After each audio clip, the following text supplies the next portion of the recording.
What's up, everybody, man? It's your boy, your host with the most, your boy Dub Q, and I would like to welcome you guys to the Black Cat Panther podcast, man. You guys are in the right place, and look, I'm here to talk about it. Y'all already see what time it is. The defense. Can the Carolina Panthers build from a good defense, finishing number 3, tied for 3rd with the Jets this year, and ascend? Can they ascend into elite greatness? This video is going to be specifically about what the Carolina Panthers need to do with over a bevy of free agents coming off of the books this year. The Carolina Panthers look to really build and bolster up this defense. We saw a defense that finished in total defense tied with the Jets with 293.9 yards. Touchdowns allowed only 49.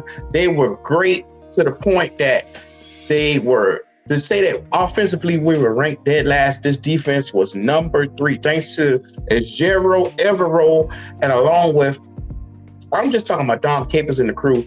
I'm very proud to say that this Carolina team, this Carolina defense, this team is built on the defense, is built on hanging their hat on the defense coming in and week out. And I like to say we need to add and bolster this defensive line. We need to bolster up this linebacking core, as well as get some elite playmakers in the backfield to take this defense from good to great. And I'm here to tell you, man, there's a couple of ways we can go about doing this in this upcoming draft and free agency. There's a bevy of guys that you can look to help take this thing to the next level. But before I do anything else, I want to give you guys a list of some of the guys that's going to be leaving in this year's draft. Anywhere from Deshaun Williams to Henry Anderson to Chris Wormley. Brian Burns is going to be a free agent. Marquise Haynes, Yatur Gross-Matos, Frankie Louvu, Kamu Grugier-Hill, as well as guys like Deion Jones, Tay Davis, C.J. Henderson, Troy Hill, Shaquille Griffin, Jeremy Chin, and Sam Franklin. So that means you have a chance to really, Ejiro Evero, come in with a busted down entirely defense, basically with everybody on waivers, basically walking out of the door. He has a chance to reform this defense in the image that he really wants with players that he sees fit this year. Because I'm going to be honest with you, out of that group, you may see a handful of guys from, Brian Burns. Maybe you see a guy like Kamu Grugier-Hill come back. Frankie Louvu, he should get re-signed because he was very exceptional for us. Normally he's our outside guy, but he was in the inside because of the injury to Shaq Thompson. So you get to see guys like him. Troy Hill, cornerback Troy Hill, should get an extension because he was phenomenal this season. A great find for us from the Rams. I believe that guys like him should be paid for the play that they had on the field. Sam Franklin is another guy that I believe should get offered some kind of contract off of this list that we have right here. Maybe Deshaun Williams. But other than that, I think Ejiro Evero is really going to look to get in some fresh faces, some fresh pieces for this defense and really build this thing and elevate it from the ground up. Now, I know you're saying we had a number 3 defense. Why is it that you're talking about building this defense even bigger and better?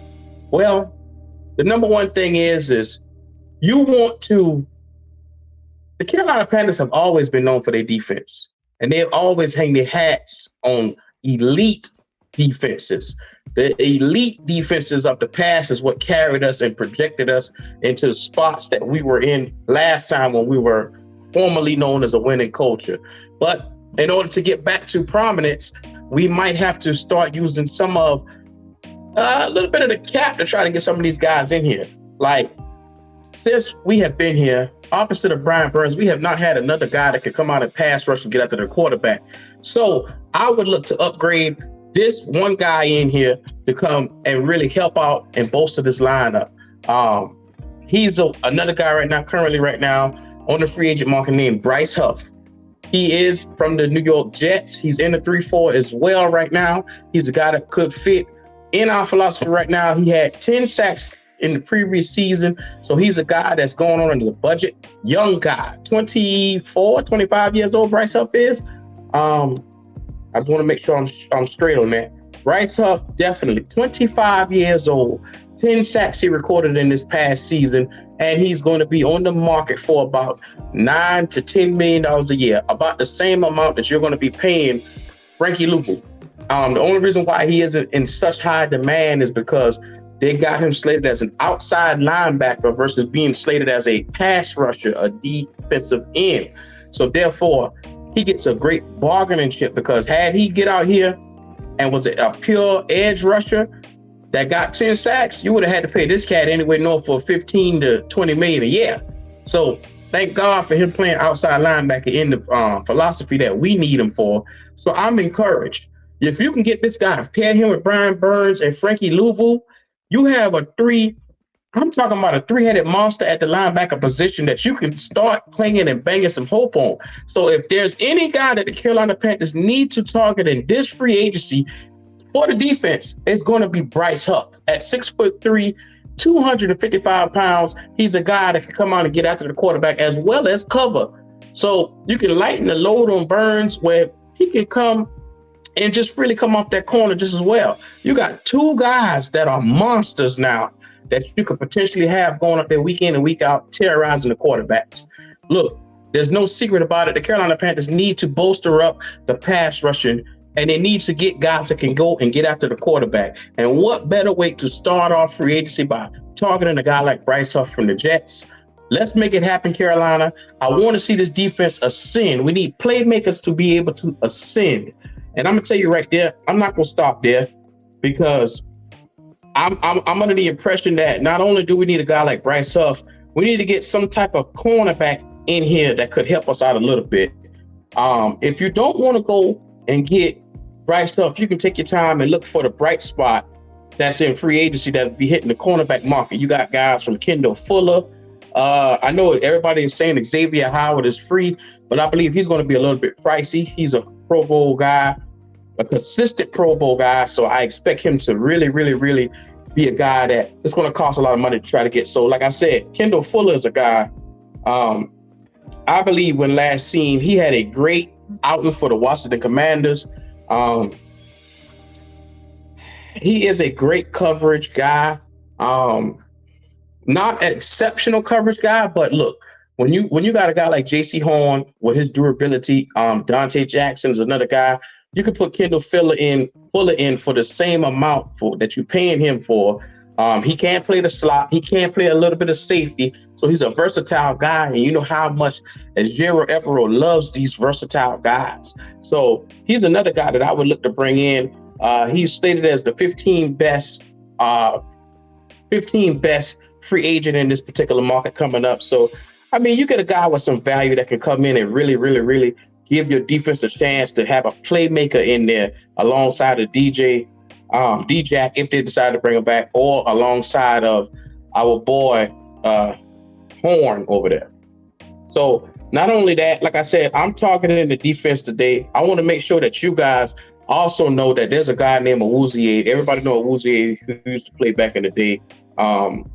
He suffered a torn ACL back in 2022, but since then, this past season, he had a slam dunk season with the Cincinnati Bengals.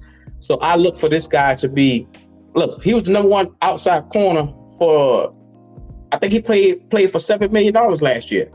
If we can get a guy on the value, this is another guy that could be a playmaker that you can come and pair alongside JC or D-Jack or like I said, Troy Hill. Put him in that room with those guys and allow him to flourish. You can't go wrong with enough corners, because as you saw last year, when injuries started coming, we needed bodies. So I think Awuzie would be a great pickup. Let's try to see if we can get him. He's from that Desmond Trufant type of mold, bulky corner, bulky guy that with great coverage skills. So, I mean, he had 2 picks last year. He had a couple of picks last year. So, you know, let's just see what this look like. Also, I want to target somebody on this defensive line eventually. So I want to take my time and see if there's somebody that we could potentially bring in out of free agency that could help out on the line. And I had my eyes on, I was looking at Jonathan Greenard from the Houston Texans, but he may be a little bit pricey. He played with the Houston Texans and he was very, very good pass rusher, edge defender. He sets the edge really well. He's another guy that I said at some point in time, you could look to potentially bring him in, but there's a bevy of guys. I don't want to go the Jadeveon Clowney route. I don't want to go any of the older guys on the line to bring in because, like I said, I want to see young talent. I want to see talent that can mesh well with Derek Brown, being that he's the centerfold. I know a lot of people think Bryce Huff, like I said, to me, that is if I'm in the market to get an outside linebacker, that's the guy to go and get. If not, if you want to bring in an edge rusher that can come in, you can go get Uche, also that was playing with the New England Patriots, another guy that has potential. It's a difficult evaluation because he had an increased role, but the problem is his role diminished due to key contributing injuries from Matthew Judon in New England, and so he's a designated pass rusher who can win on different downs against guards and tackles. But the number one thing is he a 1 year filler for you, or can he be a realistic future piece? And when you're looking at a guy like Uche, I don't think he's a long-term answer.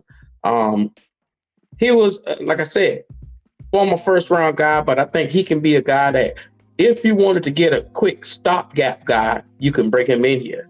I'm just throwing some pieces at you guys today because I want to build this defense correctly. I want to take my time. If we hitting the draft majority and spending that on offensive pieces, I'm saying, okay, defensively, we need to get some guys that fills this philosophy. We need to address a couple of positions. We need another D tackle on this line that could be dominant. So some way, somehow, we need to fit in that guy. We need to also get linebackers up to par and cornerbacks that can make plays. This defense, I am calling it right now. If we can do the moves that I'm saying or get close to some of the moves that I'm saying, you're going to see a playmaking defense in 2024. And under Ejiro Evero, I got full trust in him. I trust him like I trust a family member in my house. I believe that Ejiro Evero is the guy. So, consummate professional. He's going to take talent. We've seen him work with less talent this past year. So, unequivocally, if you give this guy talent, watch out. So this has been your boy Dub Q. I got some options for you. Let's get into it as we do. And make sure you come on back for the next video, man. We're going to get into it as we do. It's time to build the Carolina Panthers. And we need to make sure that we do it the right way. So without further ado, come on back in here. Like, comment, subscribe to the channel. Hey.